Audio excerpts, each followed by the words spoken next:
Well, good afternoon, good evening, good morning. I hope it's been a great day or you're about to have a great day. Can't wait to get into this area of social skill development or social competence or social domain issues. And the reason being is that I believe this is an area that has been underserved, and yet I'm excited about it because increasingly science standards, national standards in other areas, state initiatives are starting to put more attention to this area. And they're doing it across disabilities as well as across typically developing individuals. And as a result, it's benefiting and impacting all individuals, particularly those struggling learners and those with disabilities. Now, there's a picture of Sheldon. If you're unfamiliar with the Big Bang Theory, I'm not a big watcher of it, but of course, a lot of people are. And I'm not exactly sure if watcher is the right word, viewer. But anyway, Sheldon from the Big Bang Theory is often said to have elements of high function autism, which, of course, by definition, or Asperger's, the primary attribute are social competence issues. Now, before we go any further, it's just not the, and I'm not exactly sure if Sheldon does have high function autism, but clearly in the show, he shows some of those attributes. But there's also individual learning disabilities, individual intellectual disabilities, individuals with emotional behavioral disorders, individuals with attention deficit hyperactivity disorder, and the list goes on, as well as struggling learners, as well as non-identified learners. Social competence is a challenge. And the last thing, as we move on for this first slide, that I want to reinforce is I think it was a Pew study, or maybe it was a RAND Corporation in the last couple of years, did a study about employment success out there in the workforce. And they had top 10, I think, skills. Number 2, if I recall, maybe number 3, was social competence in terms of success in employment. It was well above the expertise in one's ability in terms of field or content. It was rather their ability to get along and work with others. So it's just not individual disabilities anymore. Now, when we think of social competence and we think of it as a curriculum and we think of what we need to teach individuals, oftentimes a lot of instructors will say, I don't have time. It's not my job. I'm a science teacher. I'm a 4th grade teacher. Now, maybe my 1st and 2nd grade teachers may say, well, yeah, that's an element that we teach. It's part of our curriculum. And we can actually go to the standards and say it's part of my standards. Now, the reason I'm bringing up safe schools is increasing, I believe, especially over the last 10 to 15 years, there's been a shift of sorts where I'm seeing middle secondary schools, because of bullying movements and other things, teaching social competence. They're spending half days, they're spending mornings, they're spending 0 hours maybe at the high school, they're spending team building during the middle school days, and they're spending other parts at the elementary and preschool because of these types of statistics, scary statistics, unfortunate statistics, and the reality is individuals are getting bullied. And before I leave this slide, I want to give you an example of an individual with high functioning autism who has been bullied, and as a result, there's been negative consequences, all due to his lack of social competence. And I'm not saying all individuals are bullied because of that, but as an example, it's my nephew. I may have mentioned him already. My nephew's been at parochial schools since kindergarten. 8th grade, he'd been having some challenges through middle school, especially the social competence realities and the expectations.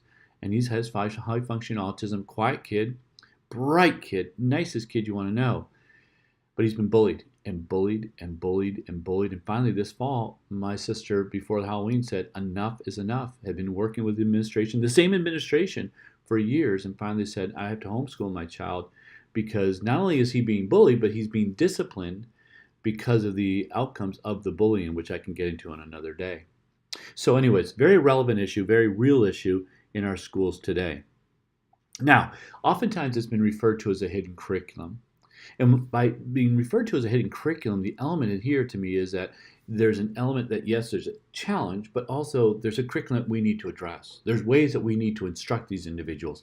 And yes, it does land on our plate, our already full plate, but we are finding evidence that if we address it, then we will have success academically as well. Now, with that thought in mind, and I think of the hidden curriculum, I start here. And you're like, Sean, really? Well, work with me here. 2 points. Point number 1 has to do with the urinal and my probably first connection with an individual with high function autism, or particularly an individual with social competence challenges. It was midway through my fall semester of my freshman year in college, and a young man was moved over to our dorm, not exactly sure why, but none of us really knew him. He was put into a single, and I'm in the bathroom, standing at my urinal, doing what you do, And he comes next to me and he literally puts his hand out and says, "Hi, my name is," and I can't recall his name. Let's say it was Lewis. "Hi, my name is Lewis." And I'm standing there, of course, thinking, this is awkward. I've never been approached this way. I'm not exactly sure what's happening here. I was not thinking of it as sexual as nature. Rather, I was thinking, this is just very awkward. And it wasn't until years later. Now, first of all, this young man, sadly, did not succeed. By Christmas time, he didn't return. And it wasn't until later in my life where I started realizing more about individuals with high functional autism that I thought of him almost immediately and thought, yes, this is an individual that didn't understand the social norms, didn't understand the social requirements, didn't understand the hidden curriculum, was never taught, and therefore here we are, that interaction in the bathroom. Now, the second reason I bring up this slide, and you're like, "Sean, move on from the slide." Well, the second reason is when I think of IEPs, and I think of kids with disabilities, and I think of urinals or bathrooms, I don't think of social skills. That's not what we put on an IEP. Instead, for bathrooms, it tends to be the zipper. It tends to be the button. It tends to be OT or PT, occupational therapy or physical therapy, that we're trying to address and improve upon the individual so they can, take down their pants or skirt or whatever it may be to use the bathroom and put it back on, things of that nature. And yet the hidden curriculum elements of how do you interact in the bathroom, what's appropriate, what's inappropriate, especially within today's societal norms in terms of harassment, is really, really important. All right. So with that said, I want to make sure that we all understand that social skill difficulties have been defined. They are part of DSM-5. And this is, as the words say, it's a manual to basically define and to some elements describe elements diagnostic-wise of whatever disorder it may be. And this one area is social domain. Now, when you dig a little bit deeper, there's 4 primary elements that are the challenges affiliated with social domain issues, or I'll refer to as social skill or social competence. And for our purposes, I think we're safe. One is nonverbal. We'll get into that, nonverbal behaviors and the impairment and such. The second is this failure to develop peer relationships. And you may be saying, hey, come on. A lot of people have difficulty forming friendships, but this is an extensive. The third is this lack of spontaneous seeking to share enjoyment, interests, achievements with other people, or the way that they're doing it. And I'll delve into that a little bit further. And the fourth is a lack of social and emotional. And I cannot say this word, I apologize. I can say reciprocal, but I cannot say the other element. And I will not do a tongue-tied, but you know what I'm talking about here. Well, let's dig into each of these, okay, a little bit clearer. And again, those 4 really make up this idea, to me, of the social domain issues, social skill difficulties, as well as the social competence difficulties. Well, let's start off with nonverbal. Nonverbal is probably one of the biggest elements of communication. It's something that we clearly use to express thoughts, feelings, intentions, set the mood, how to approach an individual, whether or not to approach an individual, whether to approach an individual in what manner. Oh my goodness, it's a laundry list of things before we even begin to communicate. Now, to do so, I thought I'd illustrate with Friends, and Friends has done a nice job through their characters, for those who have watched it. They kind of illustrate elements of the nonverbal through the communication. So let's take a few minutes and kind of take a look at this real quick. So I'll make this a little bit larger here as we get started, but this is, well, here, I'll let it explain itself. I'm pregnant.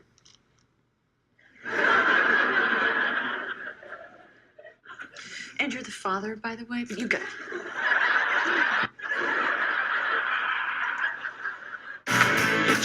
So you get the sense here? No, I could get him to forgive us. I don't know. I'm telling you. I can do it. Yeah, he can do it. Again, there's humor here, but again, I think you're getting some of the elements. He was like this crazy-eyed, hairy beast man. He was like a Bigfoot or a Yeti or something. Hi, just so you know, we didn't mean to fog you. We actually thought you were like a Yeti or something. Hi. So you like the short hair better? What? Yeti? Danny? Well, it hasn't been your day, your week, your month, or even your year, but Babes, Hello? I'll be there for you. I'll be there for you. All right. Oh, here we go. If you two are happy, then I'm happy for you. I'm fine. Really?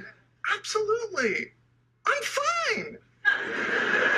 Totally fine. I don't know why it's coming out all loud and squeaky, because really, I'm fine. I'll be there for you. 'Cause you're there for me too. Joe?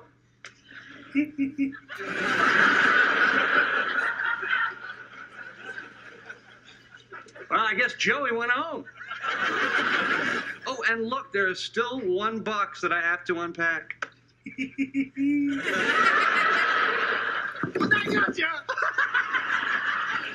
Oh my God, you almost gave me a heart attack. Oh, Still in bed at 10 and work again at 8. my best friend and my sister. I cannot believe this. Sorry, but it's true. I love him too. My best friend and my sister. All right, a lot going on there. But as you can see from those examples, there's a lot going on when it comes to the nonverbal communication. And you're like, wait, Sean, there was the verbal element to it. But yeah, but there was also the physical element, like the eye contact, the spatial relationship. Yes, there was some tone in terms of the communication that was verbal, and that was a little bit more in terms of what the video offered.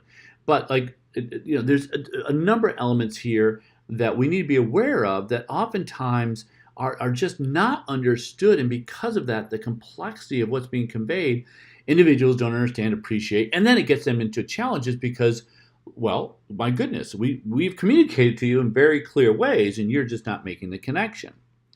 Now, social, again, reciprocal with the osity at the end, that aspect of being able to that mutual back and forth exchange between two more individuals, that's a really critical element here. And I'm not sure if I'm illustrating the best way, but well, here, let's give it a try. And actually, this is a video that tries to show kind of what would be appropriate through actually social skill training, which I'm getting ahead of myself a little bit in terms of intervention, but also into this video modeling. But you'll notice in terms of that lack of social connection here. So let's get started here. We'll forward it up. Here we go. Hey, Jonathan, I got a puppy yesterday. His name's Max. He's just staying in our pool and he's really cute. Oh, I have a dog too. His name's Cecil, and we take him for walks and stuff. Yeah, Oh, and Cecil? Yeah, he goes up to my bed to go to sleep. yeah, and he Oh, my dog's really cool because we take him for walks and we run with him. Let's see what everyone's thinking. keeps interrupting me. He won't let me tell him about my dog. I want to tell Sam all about my dog. Now, some may say, well, that's just selfish behavior, Sean. But we know a number of individuals, particularly with individuals with disabilities, they won't understand that mutual back and forth. They won't appreciate and understand that that's the norm. Instead, I have a special interest, and I want to tell you everything about that, and I'm just going to tell you. I'm a young man at the end of the street. When he was learning about the Battle of the Bulge, my goodness, he stayed with that for several years. He's very high functioning. He's in community college right now. But his social competence challenges have been really, really challenging. But with the Battle of the Bulge, oh my goodness, did he want to tell you that? He would tell anyone that, to a point where let's stay away from him because of the Battle of the Bulge issue. All right, so the other element in terms of the breakdown of social domain issues is this social cognition.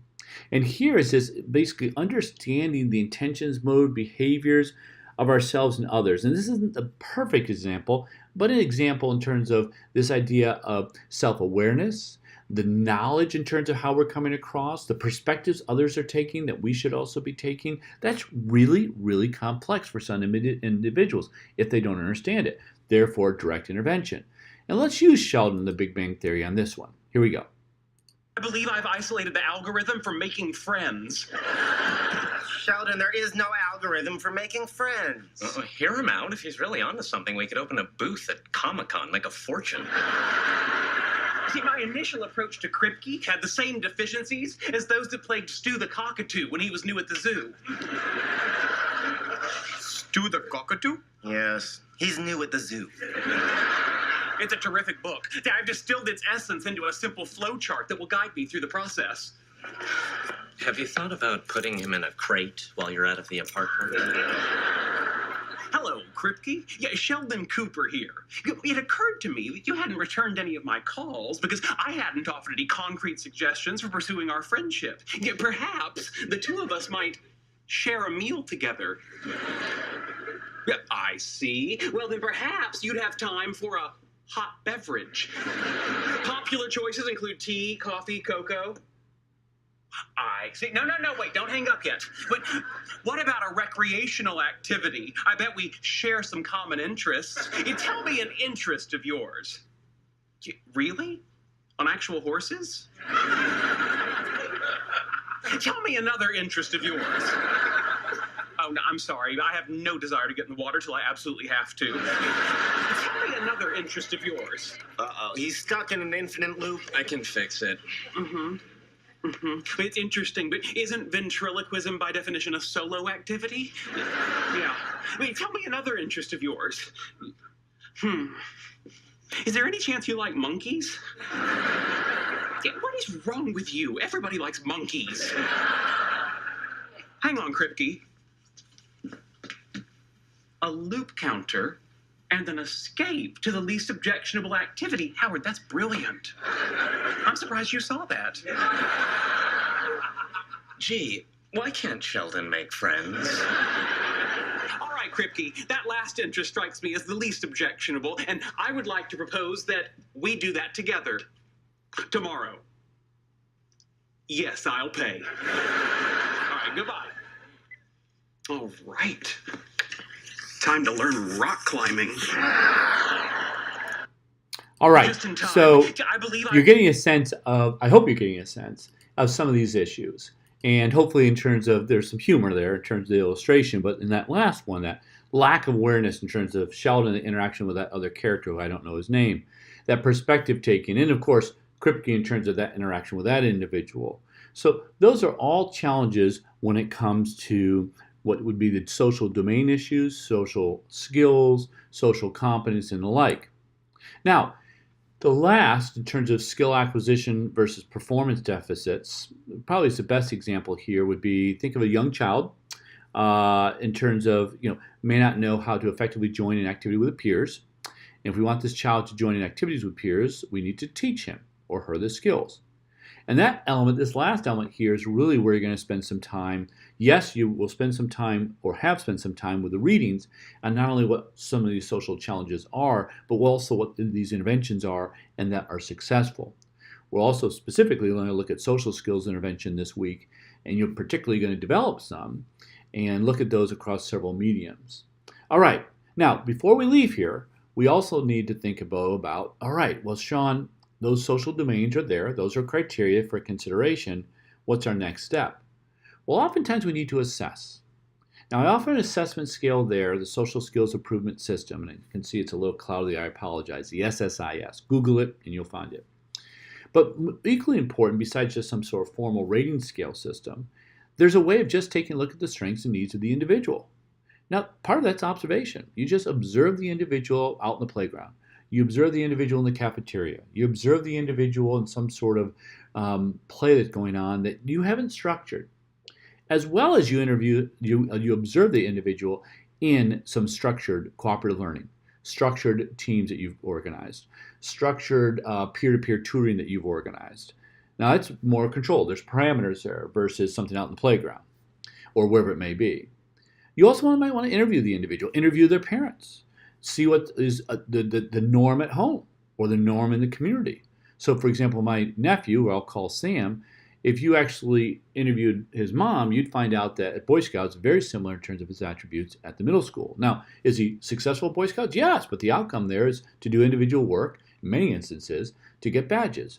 And the work that badge-wise requires community work, well, sometimes it's often structured, meaning that people are assigned roles, and therefore, from that, it could be very individual group interaction. And then finally, there are social rating scales to be able to use. And the social rating scales would be filled out by potentially a parent, by the child, could be by the peer, and of course, general and special education teachers and other individuals, maybe Boy Scout leaders, maybe the parishioner that's engaged with the individual in some sort of activity. All right, so that overall is, in a nutshell, what I wanted to accomplish to get us thinking about social skill challenges. And there are those 4 primary areas. Think of some of those illustrations when it comes to that. And of course, I'm touching just the tip of it because when you really take a look at some of these elements, for example, through a rating scale, it delves deep. It sub-organizes it into a variety of categories. It illustrates it in a variety of different functions. And so it's not simply, again, oh, I don't have friends, or oh, I don't understand my spatial relationship between another, or I don't have good eye contact. It's much deeper than that. All right, I hope this is helpful. Hope this kind of sets the stage a bit. Hope this connects a little bit with some of the readings you've done. And the next presentation we do in this format, we'll get into now the interventions and why elements of the interventions, what you be thinking about with the interventions.